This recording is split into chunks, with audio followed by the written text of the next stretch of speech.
ฟังแคมเซสาวบ้านจำปี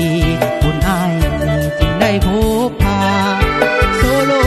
สาวงามลาวันกินหอดสิ่งหันอยู่ยามถามข่าวเดือเนื้อเดือใจดีใจได้พบสาว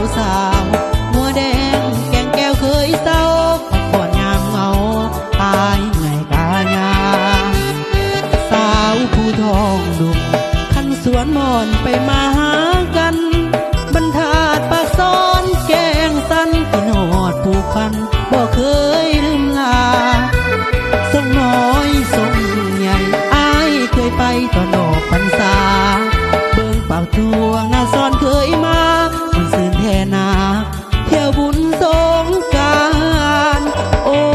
สาวบ้านนี่สาวบ้านแก่ผู้ทาสคนงาม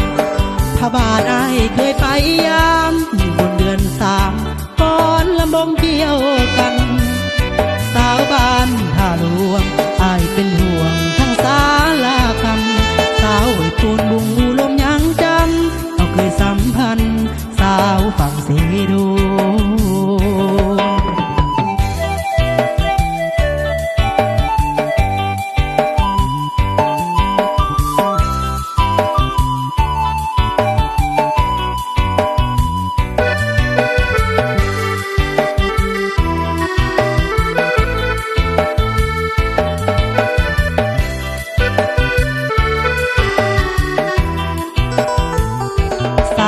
ผู้ทองดุมขันสวนมอนไปมาหากันบรรทัดปากซ้อนแกงสันที่โหดผูกพันก็เคยลืมลาส่งน้อยส่งใหญ่อายเคยไปตอนออกพรรษา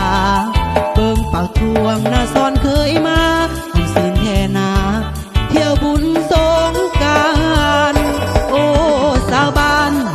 สาวบ้านแก่ผู้ทาสคนงามพระบาทอายเคยไปยามมีบนเดือน3ก่อนลำวงเกี่ยวกันสาวบ้านท่าหลวงอายเป็นห่วง